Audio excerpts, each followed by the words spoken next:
सत्य सनातन धर्म की पतित पावनी कलिमल हारिणी मोक्षदायिनी मंगलकारिणी माँ गंगा मैया का ये पवित्रतम तीर्थ हर की पौड़ी ब्रह्मकुंड है। श्रीमद् भागवत जी के दसम स्कंद से 41 अध्याय की चर्चा चल रही थी। भगवान श्री कृष्ण और बलराम जी अब मथुरा में प्रवेश कर रहे।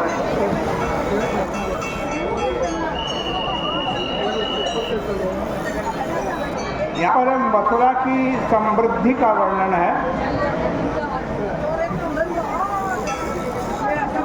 किसी भी अन्य पुरी के महत्व का,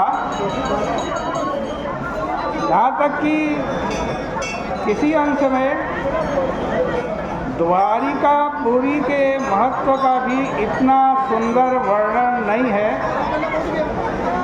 जितना सुंदर वर्णन मथुरापुरी का किया गया। तो जब बलराम जी और भगवान श्री कृष्ण मथुरा के अंदर प्रविष्ट हुए, तब नगर की स्त्रियां उन्हें देखने के लिए छज्जे पर चढ़ गई। उन्हें अपने वस्त्राभूषण का भी कोई ध्यान नहीं रहा। किसी ने उल्टा पुल्टा पहन लिया, किसी ने दो अंगों में पहने जाने वाली चीज को एक ही अंग में पहन लिया। किसी ने केवल एक ही कान में कुंडल पहन लिए, एक ही पाँव में नूपुर पहन लिया और एक ही आँख में अंजन लगा दिया। उनको दूसरी किसी बात का भी ध्यान नहीं रहा।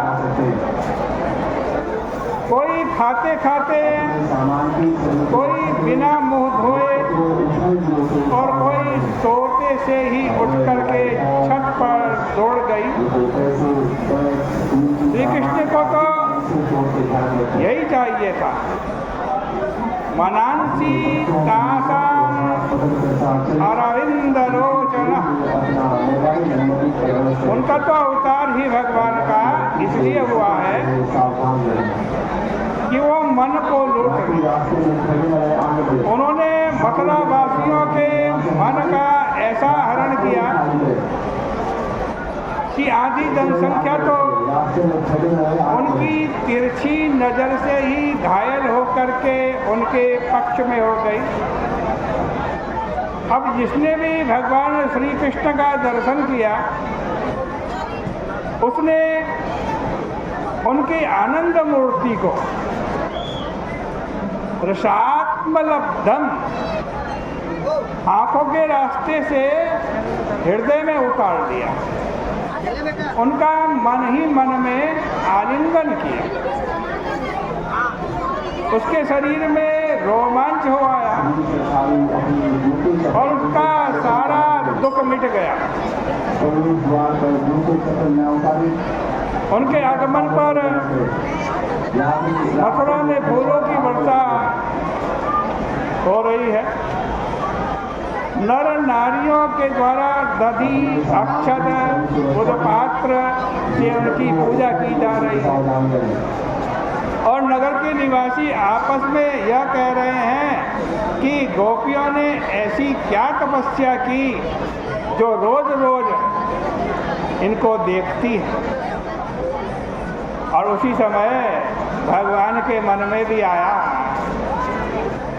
कि कोई ऐसा खेल खेलना चाहिए जिससे कि मथुरा में जो दुश्मन है वे सब डर जाएं और जो हमारे पक्ष के हैं उनके हृदय में यह विश्वास हो जाए कि हम कोई मामूली आदमी नहीं। और इतने में एक धोबी जो कपड़ा रंगने का काम करता था, कंस के लिए कपड़ों का गट्ठर लाता हुआ दिखाई पड़ा। श्री कृष्ण उसके पास पहुंच गए और उससे बोले कि अरे बाबा, मैंने सुना है तुम हमारे मामा जी के धोबी हो, फिर तो तुम हमारे मामा जी के बराबर हो, हम तुम्हारे भांजे हैं। मामा की वस्तु पर भांजे का अधिकार होता है, इसलिए हमको कपड़े दे दो।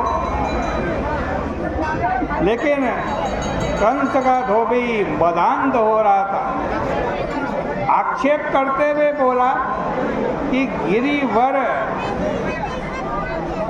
गिरिवनेचरा,